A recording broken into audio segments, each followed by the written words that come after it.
Hey there, Abiding fam, and welcome back to my channel. If you've been with me for a while, then you know that in 2018, I made a commitment to journaling every single day. There were good days and bad days, but by far the best day was the day that my beloved best friend, Ben, proposed to me, and I, of course, said yes.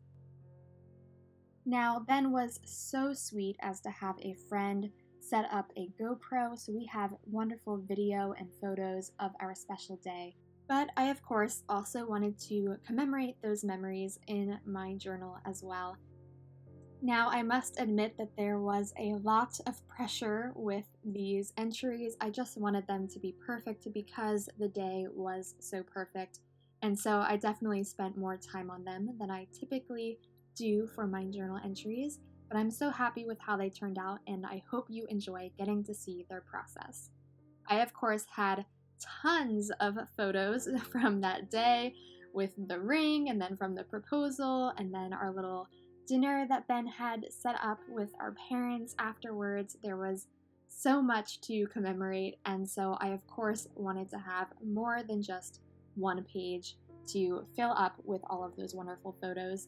And because I just wanted to remember every detail, I decided to type up all of the journaling instead on my computer. Not something I really ever do, but I think it made a lot of sense for this particular entry. So I did that and then just printed it out really tiny so that I could fit it within this cute little envelope that I'm going to have here in my journal, so I can just pull that out and read through and remember that wonderful, wonderful day.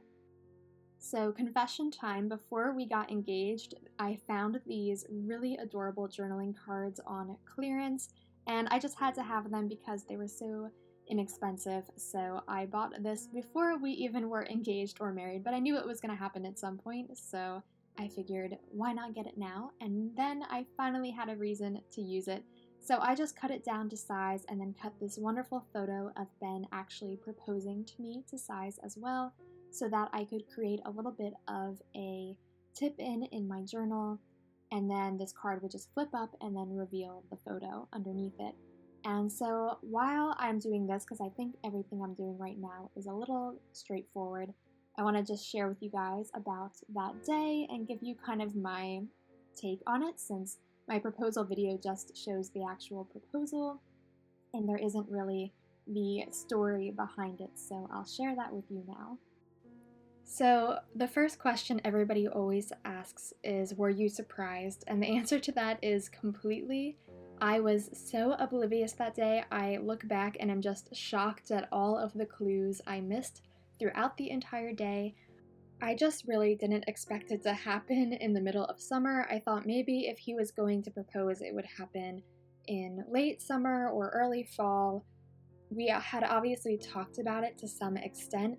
Both of us really believe that the point of dating is to pursue marriage, and that you're trying to find out if this is the person you want to be, the one that you spend the rest of your life with. And so we both had kind of reached that point based on our conversations, but I didn't think he was necessarily ready to actually propose. And so it just really surprised me when he did. And really quick, I'll interrupt my story to tell you what I'm doing here. So I'm using a glue pen to write out a little phrase, which you'll see in a bit. And I'm using this really beautiful opal deco foil. And the reason it's opal is because my engagement ring is actually an Ethiopian fire opal. And so I liked to bring in a lot of this beautiful deco foil in the opal sheen or color, I guess you could call it, throughout these entries to just tie in that little aspect of our engagement. So after your glue pen has dried a little bit, then you just essentially rub the foil onto the glue and it sticks and then gives that really beautiful shimmer effect. I love it so much. And so I'm just writing out, "We decided on forever." So back to my story. Essentially on that day, part of the reason I was so oblivious is because I was being lied to all day. So Ben told me that we were going to be going to dinner at an old friend's house, basically an old family friend's. So we were going to be eating dinner at an older Christian couple's house, and so I should dress nicely because they're a little bit more formal. So that was his excuse to get me to dress a little bit more nice. However, I regret that I did not dress as nicely as I would have for a proposal if I knew that that had been the case, because I was trying to stay very traditional and modest in my outfit choice, because he made it sound like I was going to be eating with the queen and so I should look presentable. But alas, it is what it is. I wore what I wore and it's all right. But yeah, so he did that to get me to wear something a little nicer. And since that was going to be happening in the evening, we obviously had the beginning of our day to enjoy. So we always start out our Sundays at church. And so this should have been clue number 1 to me, because it was pouring outside so loudly that you could hear it within the sanctuary. It was so unbelievably loud. And Ben was so upset by this rain and was just like, oh, I don't know, do you think it's going to end later? And I was just not understanding why he was so mad about it, because we had agreed that we were going to go to Barnes & Noble later that day so that I could work on my book and he was going to read. And so I was like, this is perfect weather for me to sit in Barnes & Noble and write. I love writing in the rain. So to me, it was ideal. But he, of course, was worried because he planned on doing the proposal outside. But to his great good fortune, it ended up being a beautiful day. The rain totally cleared up, and I actually think the rain was a gift from God, because it made for a really beautiful creek, because it was just gushing and flowing so beautifully, and I think it really made a difference in the photos and the atmosphere of that environment. So I think in turn, the rain, even though that was clue number 1 because Ben was very upset by it, it actually turned out to be a real blessing. So we went to Barnes & Noble and had an absolutely lovely time, though I did have an awful chai latte there. It was so unbelievably oversweetened, it was horrible, and I felt really bad because I couldn't drink the entire thing. Regardless, we had an absolutely wonderful time, and I got a lot of writing done, and he pretended to be reading even though he couldn't focus on a single word he was reading. And ironically, he was reading a marriage book that we had been reading together at that time too. So it was very fitting, though he did not take in any of what he was reading. And we ended up walking around as we typically do when in a bookstore, and looked at different books, and we just discussed how we had had many dates there, and it actually was our first date was at that exact place, which is one of the reasons he wanted us to go there, even though I did not suspect that at all. I thought we were just enjoying a nice day of writing together, but in fact, he had ulterior motives for that. And then we went back home, and I got ready for the dinner, and we drove there, but he lied to me again, as he does, and he told me that he wanted to first stop at this creek that we had gone to a few times before, because he had read on a Pennsylvania birding Facebook group that there was this bird there that was sighted that isn't normally in this area, and so he wanted to see if we could go and find it, which probably to most people would sound totally far-fetched, but if you know anything about my lovely fiance, you would know that that is so something he would want to do and would say. And so I was just like, yeah, let's go try and find this mysterious bird that apparently is by this creek. We'll stop there since it's on the way. How convenient to this dinner that we're going to. So we drove there, and I am walking down the path towards the creek, and we have our binoculars, and we're looking for this bird, and he's totally playing his part and looking for this bird that he completely made up. And really quick, I'm going to interrupt my story again and just tell you that what I'm doing right now is I'm creating a shaker card using pressed flowers from a bouquet that was waiting for me at the little dinner that Ben had set up for us. And so I really love the way that that turned out. It's one of my favorite components of the entry. And I have a whole video on how to make shaker cards if you're interested in learning more about that. So anyways, back to my story.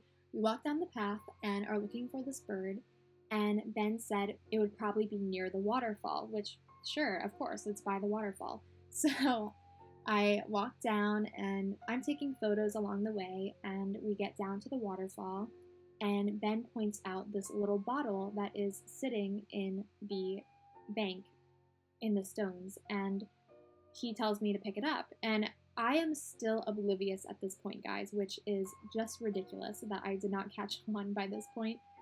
But I bent down and am thinking in my head, oh, it's a geocache, which you can look that up if you don't know what it is.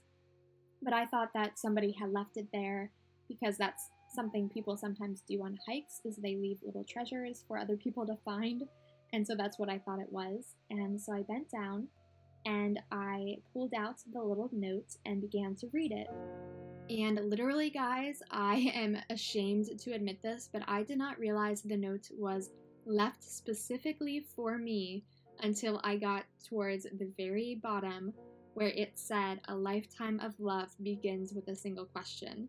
At which point, Ben, of course, knelt down to his knee and pulled out the ripped part of the note, because the note at the very end was ripped, and the second part of it he held in his hand, and it said, "Will you marry me?" And so that is what I'm tipping into my journal right now.